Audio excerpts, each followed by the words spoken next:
Hello, English learners, and welcome back to English Pod. My name is Marco. And my name is Catherine, and today we're talking about money, but this time we're talking about borrowing money. Right, so we're asking for money. We're going to the bank, and we are asking for a loan. But before we go, why don't we take a look at vocabulary preview? Vocabulary preview. Okay, so a loan is some money that you get from the bank, so we're talking about requesting a loan today. All right, so you request for a loan or you ask for a loan. Exactly, so to request is to ask. Okay, very good. And that's the word that we have for vocabulary preview, so let's listen to the dialogue for the first time.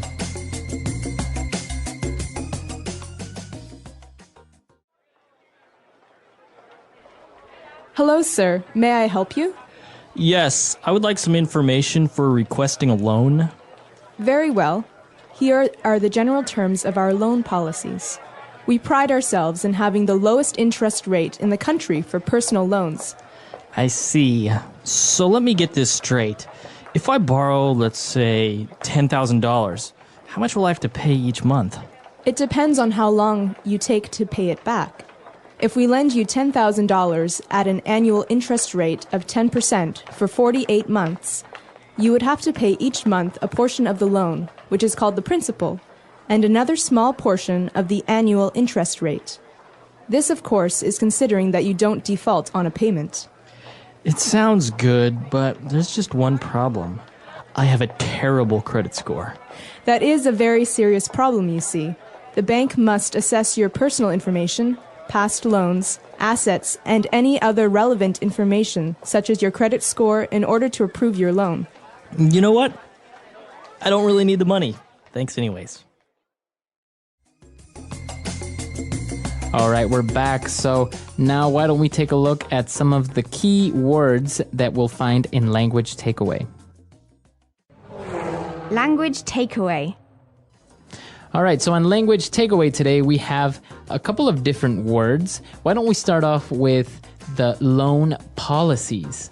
Okay, so a policy is like a rule. For example, a government can have policies, but in this case, a loan policy is the rules regarding the loan that you have. Right, so maybe the loan policies could include what's the maximum length of your loan, or maybe what's the annual interest rate, etc. How much you have to pay each month, like Exactly. that. So a loan policy is the rules related to the loan that you've taken out.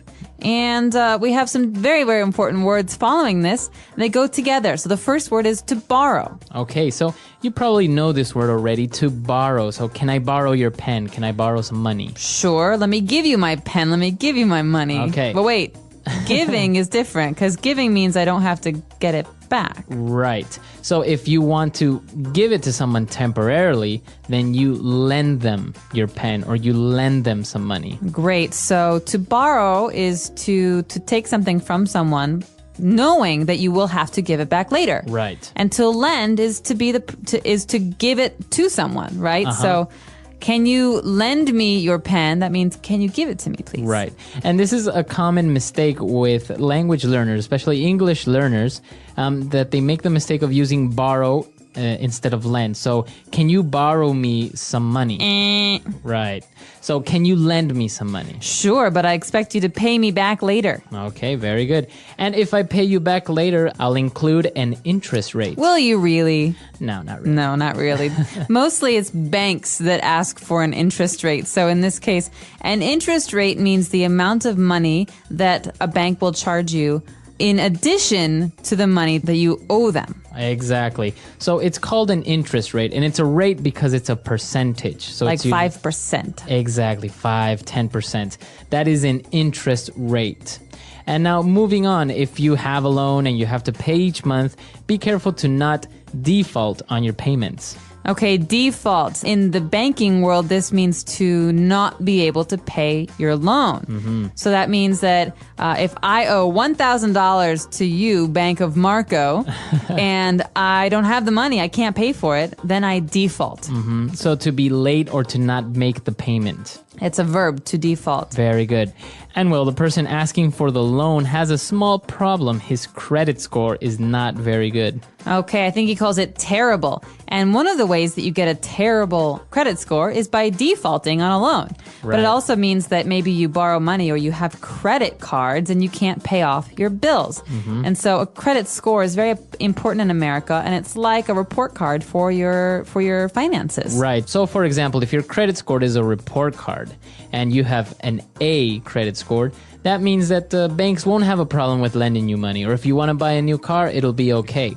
But if you don't pay your bills on time or you default on your loans, then maybe you'll have a C or a D, and then people will not really lend you money in the future. They won't trust you. Exactly.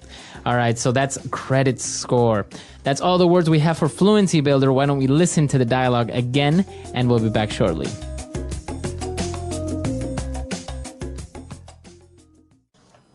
Hello, sir. May I help you?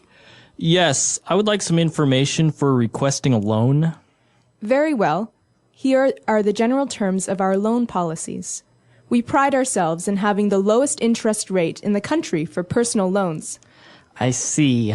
So let me get this straight. If I borrow, let's say, $10,000, how much will I have to pay each month? It depends on how long you take to pay it back. If we lend you $10,000 at an annual interest rate of 10% for 48 months, you would have to pay each month a portion of the loan, which is called the principal, and another small portion of the annual interest rate. This, of course, is considering that you don't default on a payment. It sounds good, but there's just one problem. I have a terrible credit score. That is a very serious problem, you see. The bank must assess your personal information, past loans, assets, and any other relevant information, such as your credit score, in order to approve your loan. You know what? I don't really need the money. Thanks anyways. All right, we're back. So now why don't we take a look at 3 key phrases on Fluency Builder. Fluency Builder. Let me get this straight. We're going to do Fluency Builder? That's right. Wait. So, okay, so this is our first phrase. Let me get this straight. And this is a fixed phrase. That means we always say it the same way. Mm-hmm. Wait, let me get this straight. We always say it the same way? Right, so you're asking for a confirmation, or you're repeating what that person said just to be sure that it's correct. Exactly. So maybe you don't understand something, or maybe you think you might have misunderstood. Mm-hmm. You say, hey, so let me get this straight. And you repeat what the person just said. Mm-hmm. It's a way for you to, like you say, get confirmation on what you've heard. Very good. Let me get this straight. And now moving on, we have the phrase, pay it back. You have to pay it back. Okay, and so in this case, we have the verb to pay, but we also have the word back. So pay it back means to repay. Mm-hmm. So if we take out a loan, we obviously have to pay it back to the bank. Right, so you have to pay the loan back. Okay, so just remember that these words often go together, to pay it back. I'll pay you back, I promise. Right, can you lend me $1? I'll pay you back tomorrow. Don't worry about it. All right, and the bank started off saying, we pride ourselves in having the lowest interest rate in the country. Yeah, right. All right, so we pride ourselves. What does it mean if I pride myself in something? The word pride means to be really happy about something that has to do with yourself. So something that you're proud of is something that you want to tell a lot of other people about. So for example, a father may say, my son just got straight A's and he's an excellent soccer player. And so he's proud of his son. But to pride oneself means to be really happy with the way that you do something. Right. So for example, if I've never smoked, right? So I can say I pride myself in being a non-smoker. Or I could say I pride myself in always saving lots of money for my paycheck. Very good. So it means I try to do this because I know it's a good thing. But you feel very good about this, and you feel that, people should be proud of you as well.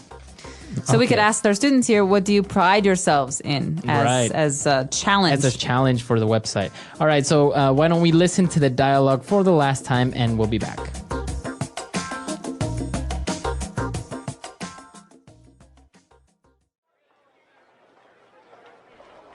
Hello, sir. May I help you? Yes, I would like some information for requesting a loan. Very well. Here are the general terms of our loan policies. We pride ourselves in having the lowest interest rate in the country for personal loans. I see. So let me get this straight. If I borrow, let's say, $10,000, how much will I have to pay each month? It depends on how long you take to pay it back. If we lend you $10,000 at an annual interest rate of 10% for 48 months, you would have to pay each month a portion of the loan, which is called the principal, and another small portion of the annual interest rate. This, of course, is considering that you don't default on a payment. It sounds good, but there's just one problem. I have a terrible credit score. That is a very serious problem, you see. The bank must assess your personal information, past loans, assets, and any other relevant information, such as your credit score, in order to approve your loan. You know what? I don't really need the money. Thanks anyways.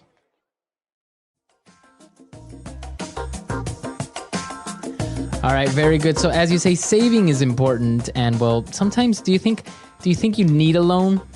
I think sometimes people need loans because they want to go into business, for example. So people who want to go into small businesses or open their own companies need startup capital. And so this is a really great example of when people don't have the money lying around and will go to find a bank that will give them a loan. So yeah, I think it's really important, especially for the economy of a country, for business loans or small business loans to be available, because sometimes it's very difficult to find a bank that will actually lend a person money to start a business. Usually they won't have a problem with lending them money to buy a new car. Right, But to start up a business, it's completely the opposite. It is, and one of the really popular trends in foreign investment right now is called micro-lending, so microloans. And that means that if I want to help people in a very poor country, I can lend $100 for someone to buy a sewing machine or for someone to buy a small computer, $500 for a small computer, and that is a microloan. It's a very, very small loan for one thing, and that can help them towards their goal of being a business person. Right, and you're not really getting money out of it, though. You're not charging like 100% interest rate. You're not. You're charging like 1 or 2% interest, very low interest, and you're giving people a chance to pay the money back because it's such a small amount. Wow, that's really good. A really positive thing. Very good. So if you have any questions, any comments, or any suggestions, please come to our website at englishpod.com, and we'll see you guys there. Bye, everyone. Bye.